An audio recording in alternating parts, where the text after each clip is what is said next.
Ok, vamos falar hoje um pouco sobre três tipos de pessoas que Deus procura, que está registrado nas Escrituras.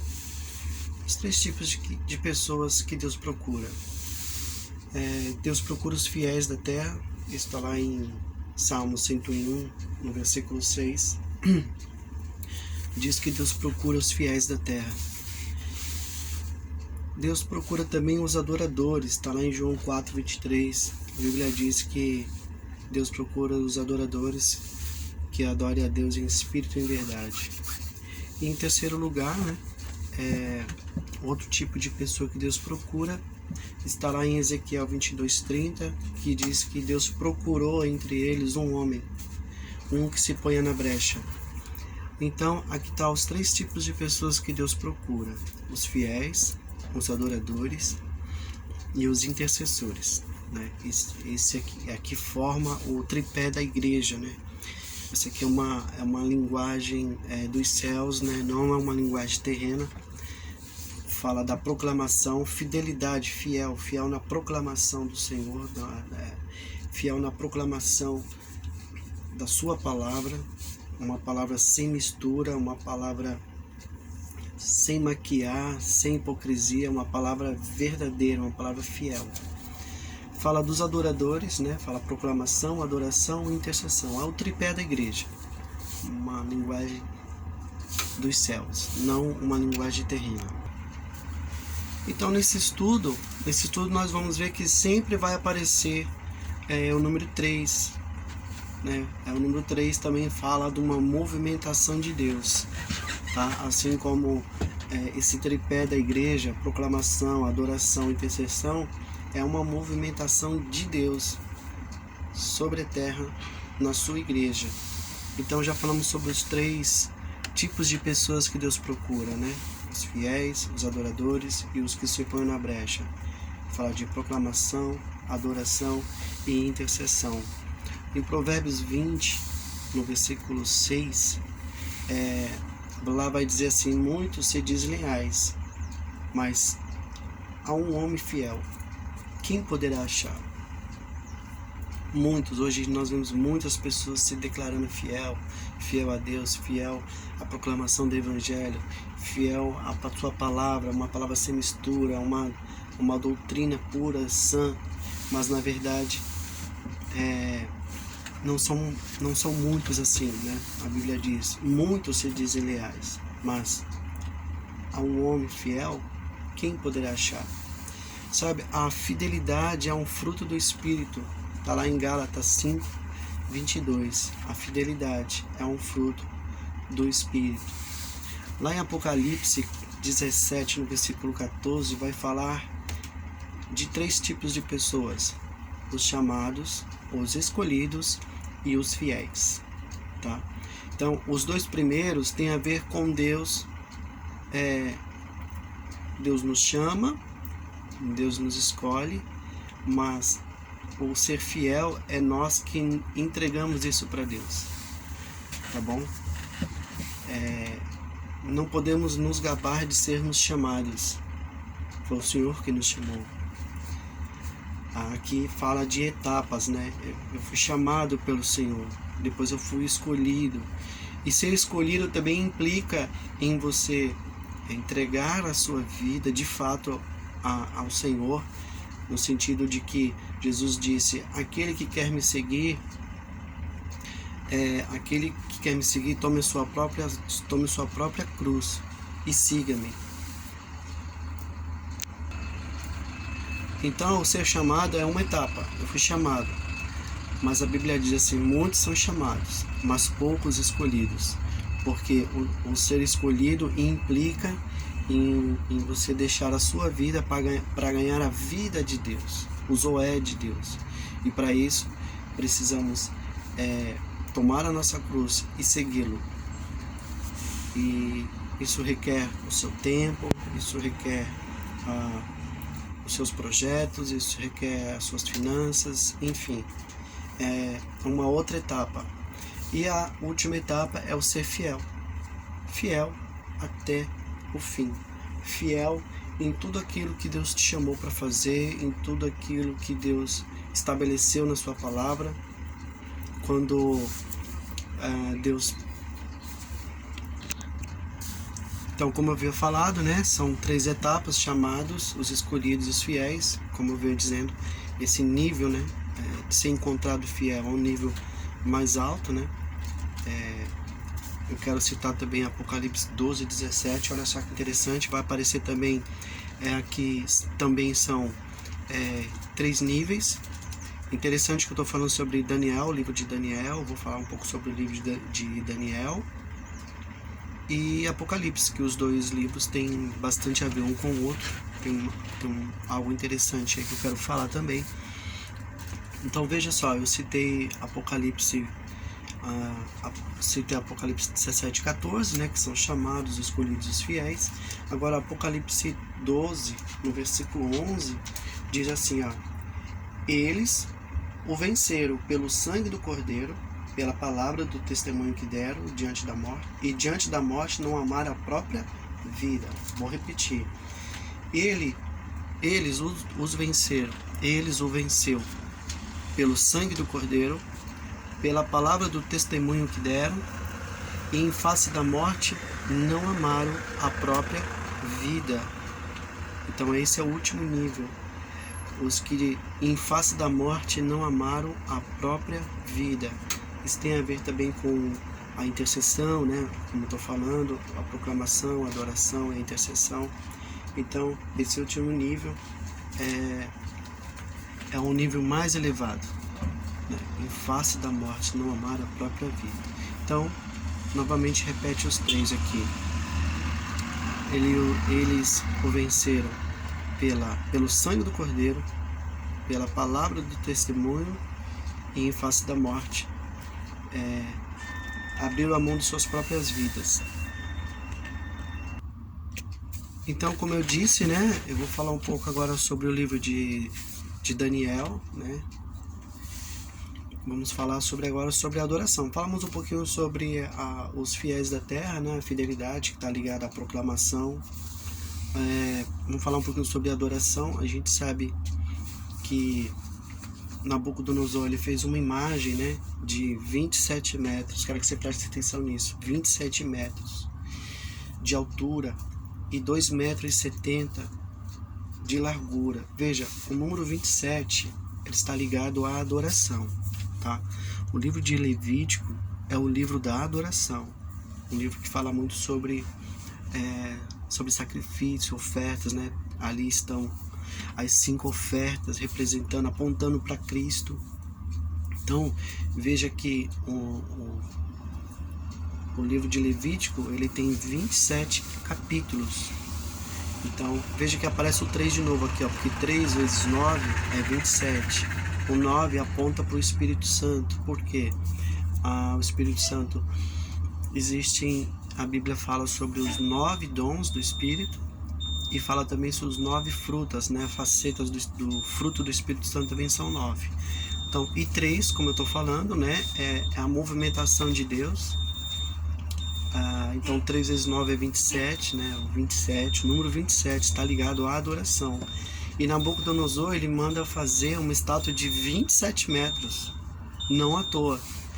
E 2,70 metros de largura, que 2,7 é o 27. Então, para adoração.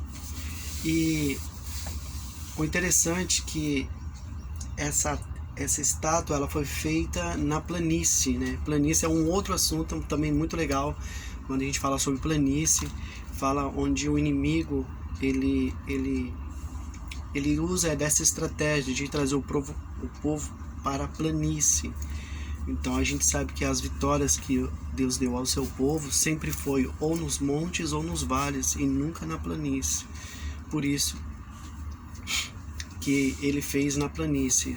Só uma outra referência, quando Neemias está reconstruindo os muros, ele está lá em cima na sua reconstrução, os homens dizem para ele, olha, desça para cá, para a planície, né? Ele fala assim, por 3 vezes mandaram a ordem para eu descer. Aí ele fala assim, eu não posso descer porque a obra que estou fazendo é uma obra muito grande. Então eles queriam que ele fosse para a planície. Então nunca devemos estar na planície. Temos sempre que estar num lugar alto, onde Cristo vive. Tá bom?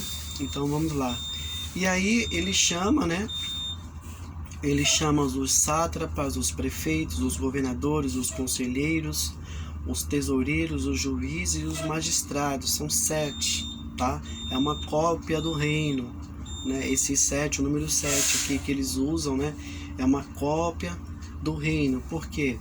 Porque Provérbios 9 fala que a sabedoria construiu a sua casa e ergueu suas 7 colunas. Então, o reino das trevas, ele copia muito o reino dos céus, né?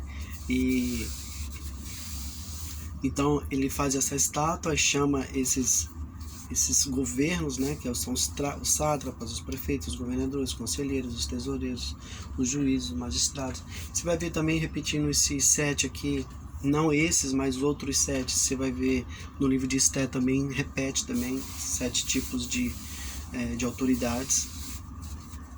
Então veja bem, ele faz essa estátua, né? E vamos lá aqui.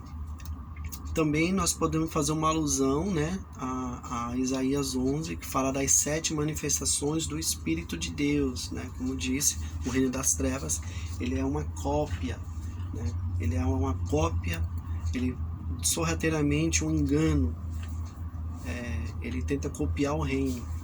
Satanás, ele tem essa astúcia, né, de querer copiar o reino.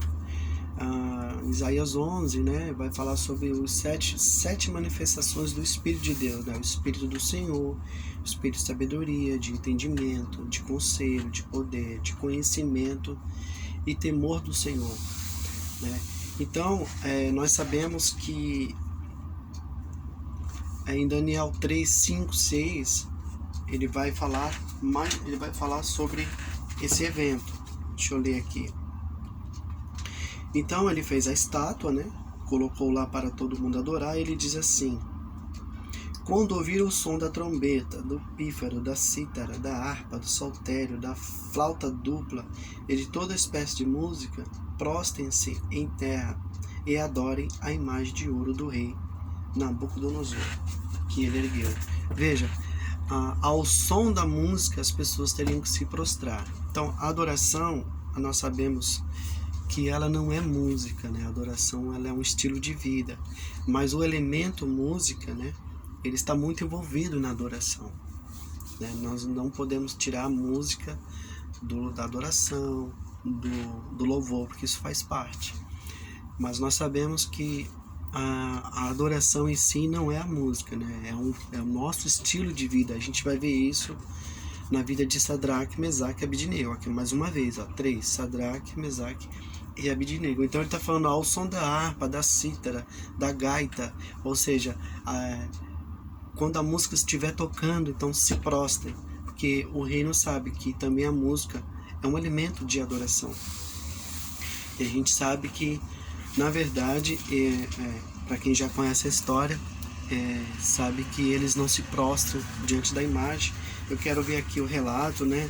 Deixa eu ver se eu acho aqui rapidinho. Qual a resposta, né, que eles dão, porque vão falar pro rei Nabucodonosor: olha, esses homens aí, eles não se prostraram diante da tua imagem, né? Terão que ser jogados na fornalha acesa 7 vezes. Olha, mais uma vez o 7, tá bom? Então vamos lá, vamos ver se eu acho aqui rapidinho, né? Aí vai falar: há alguns judeus que nomeaste para administrar a província da Babilônia, Sadraque, Mesaque e Abidnego, que não dão ouvidos ao rei, não prestam culto a teus deuses, nem adoram a imagem de ouro que mandaste erguer. Tá vendo? A adoração. Aí vamos ver a resposta deles. Aí, deixa eu ver aqui, no 16. Sadraque, Mesaque e Abidnego responderam ao rei: ó Nabucodonosor, não precisamos defender-nos diante de ti. Se formos atirados na fornalha em chamas, o Deus a quem prestamos culto poderá livrar-nos. e nos livrará das tuas mãos, ó rei. Mas se ele não nos livrar, saiba, ó rei, que não prestaremos culto aos teus deuses, nem adoraremos a imagem de ouro que mandaste erguer. Veja aqui a resposta deles. A gente pode ver aqui a fidelidade deles, a gente pode ver a adoração ao único Deus. E como intercessor, ele nunca intercede por ele, mas sim em favor dos outros. Ele entrega a sua vida em favor dos outros. Nós podemos ver isso na parábola do bom samaritano, né? Ali aparece esses três tipos de pessoas, né? Vai falar do sacerdote, né? Aquele que tem que ser fiel à palavra, fiel ao Senhor. Que ele vê o homem que foi assaltado e ele passa de largo. A gente vai ver o levita, né, que estava muito envolvido com a adoração do templo, também ele passa de largo.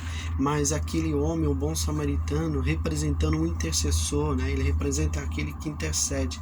Então ele não busca o interesse próprio, mas ele vai àquele homem, né, que foi assaltado, estava machucado, ele passa vinho sobre as suas feridas, ele cuida dele, põe ele sobre o seu próprio animal, leva ele para uma hospedaria. Isso é um intercessor. O intercessor ele intercede em favor do outro e nunca de si próprio, né? Então a gente vê que quando essa fidelidade falta, quando a adoração ela falta, mas sempre vai existir um intercessor. Como Abraão foi um intercessor, intercedeu pelo seu sobrinho Ló. Moisés intercedeu pelo povo, né? Então nós podemos ver aqui esses homens manifestando essas três características, né? De fidelidade, de adoração ao único Deus, de se pôr na brecha. O intercessor, como eu disse, em face da morte, ele não ama a própria vida. Esse é o nível de intercessão, esse é o nível de intercessor. Então, a gente não vou prolongar para o vídeo não ficar muito grande, mas falar um pouquinho sobre. Eu falei um pouquinho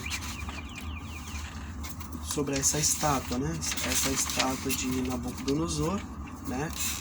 Ao número 27. Só para concluir a história, para quem não conhece, eles foram lançados na fornalha de fogo, mas Deus deu livramento, né? Eles não foram queimados. O quarto homem estaria ali, né? Uma manifestação do próprio Deus com eles. Isso quer dizer que esse tripé da igreja, a proclamação, né? A adoração e intercessão, né? Deus está no meio, não importa o que aconteça, Deus estará, Deus está, porque foi algo que Ele estabeleceu. Então Deus não abandona. Então, o número 27, eu falei que está ligado à adoração, mas também está ligado, representa o fim fim de tudo, fim daquilo que Deus irá fazer na terra, né? É a soma de tudo que Deus irá fazer. Por isso, o livro de Daniel é um livro também apocalíptico. E Apocalipse, né? Ali está mostrando o fim de todas as coisas. O interessante, olha só que interessante, como esse número 27 representa o fim daquilo que Deus está fazendo na terra, a soma de tudo que Ele irá fazer. Também está ligado à adoração, livro profético. Por quê? Porque Daniel é o 27º livro do Antigo Testamento. E Apocalipse é o 27º livro do Novo Testamento, né? Não por acaso, né? Os números na Bíblia também falam, assim como nomes, lugares, tudo fala, né? Tudo fala. Então os números também falam. Agora, a estátua de Nabucodonosor, quando Daniel foi decifrar o sonho de Nabucodonosor, Daniel fala para ele a visão, fala sobre o sonho, e ele fala assim, que a estátua de Nabucodonosor, a cabeça da estátua, ela era de ouro. Então ela representa o Império Babilônico, o Império de Nabucodonosor. O peito e os braços, eles eram de prata, que era o Império Medo-Persa. E a parte de bronze, que era o seu quadril, são os gregos. E os pés de ferro, misturado com barro, seria o Império Romano, né? Então são 4 partes: a cabeça de ouro, o peito de prata, o quadril de bronze e os pés de ferro e de barro. Agora, preste atenção que essa estátua, quando ele vai falando sobre ouro, prata, bronze, ferro, barro, ou seja, é um reino decrescente, né? É um reino decrescente, é um reino que vai perdendo seu valor, enquanto Cristo não. Cristo ele é a divindade, né? Cristo, ele não perde o valor, né? Cristo é ouro e de uma forma decrescente, né? Vai perdendo o seu valor. O fato dos pés serem de ferro e barro, né? Ferro e barro eles não se misturam. Fala de uma casa dividida que ela não subsiste, ou seja, os reinos eles vão perdendo o seu valor. E aí Daniel fala sobre uma pedra que veio sem auxílio de mãos, e essa pedra atinge os pés, esmigalha, né, a estátua. Essa pedra é Cristo, é um reino de Cristo, o reino milenar, porque no verso 35 ele vai falar assim: mas a pedra que atingiu a estátua tornou-se uma montanha e encheu toda a terra. Fala do governo de Cristo. Como eu disse, né, o número 27 representa a soma de tudo que Deus irá fazer, né, o fim de tudo que Deus irá fazer na terra. Então os reinos são destruídos. Os reinos serão destruídos e estabelecerá o reino de Cristo. O Deus Todo-Poderoso mostrou ao rei o que acontecerá no futuro. Quando Daniel ele interpreta os sonhos, ele fala assim para o rei Nabucodonosor, ele fala assim: o Deus Todo-Poderoso mostrou ao rei o que acontecerá no futuro, ligado ao número 27. E o sonho é verdadeiro e a interpretação fiel. Tá vendo? De novo aqui a palavra fiel. E aí a gente sabe que Nabucodonosor, querendo fugir dessa profecia, ele faz a estátua toda de ouro, né? Não como Daniel tinha visto: ouro, prata, bronze, ferro. Então ele, querendo fugir dessa profecia, ele faz a estátua toda de ouro. Só para reforçar, né, de que o reino das trevas ele copia o reino do Senhor, né, o reino de Cristo. Em Cânticos 5, no versículo 11, né, como Daniel tinha decifrado o sonho, ele falou que a cabeça da estátua seria de ouro, né, porque o ouro fala de divindade. Então o reino das trevas ele copia, porque em Cânticos 5, no versículo 11, quando a amada, né, a Sulamita, né, a figura da igreja, ela vai falar sobre o seu amado, o seu noivo Salomão, que é uma representação de Cristo. Ela vai falar assim: a sua cabeça é como ouro, a sua cabeça é como ouro, ouro mais puro. Tá vendo? A sua cabeça é como ouro mais puro. Então a estátua de Nabucodonosor nada mais era do que uma cópia do reino, né? Um engano. Como disse, o diabo trabalha na sutileza, copiando as coisas, fazendo com que aquilo que mentira se passando por uma verdade. Então aqui mostra Cristo com a cabeça de ouro mais puro. Então, para terminar, vou falar um pouquinho só. Falei sobre a fidelidade, né? Fiel, falei sobre a adoração. Agora eu vou falar um pouquinho sobre a intercessão, né? Falei um pouco também sobre a intercessão, mas para finalizar, para terminar o assunto, a primeira arca que foi feita, né? Que Deus pediu para Noé fazer, essa primeira arca, Deus salvou a família, salvou Noé e sua família, mas trazendo para esse contexto, não foi uma arca onde tinha intercessão.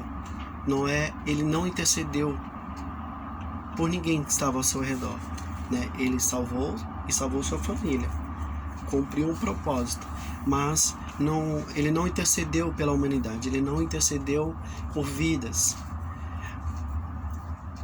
Já a segunda arca, que é o cesto onde Moisés ele é colocado, né, veio para corrigir isso. Por quê? Porque Moisés foi também um intercessor. Ele intercedeu pelo seu povo, né? O povo estava ali adorando um bezerro de ouro, né? Falar da adoração, adorando um bezerro de ouro. Então, Moisés, ele quebra, né, a tábua dos 10 mandamentos, né? E ele intercede pelo povo, tá bom?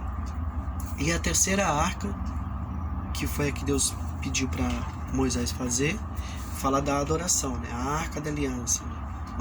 Ali diante da arca era um lugar de adoração. Então, para terminar, para falar um pouquinho só sobre esses 3 tipos de pessoas que Deus procura, para terminar, a adoração, os fiéis da terra, os adoradores e os intercessores. Esse é o tripé da igreja. Isso que traz o bom funcionamento para a igreja, para que a igreja avance, tá bom?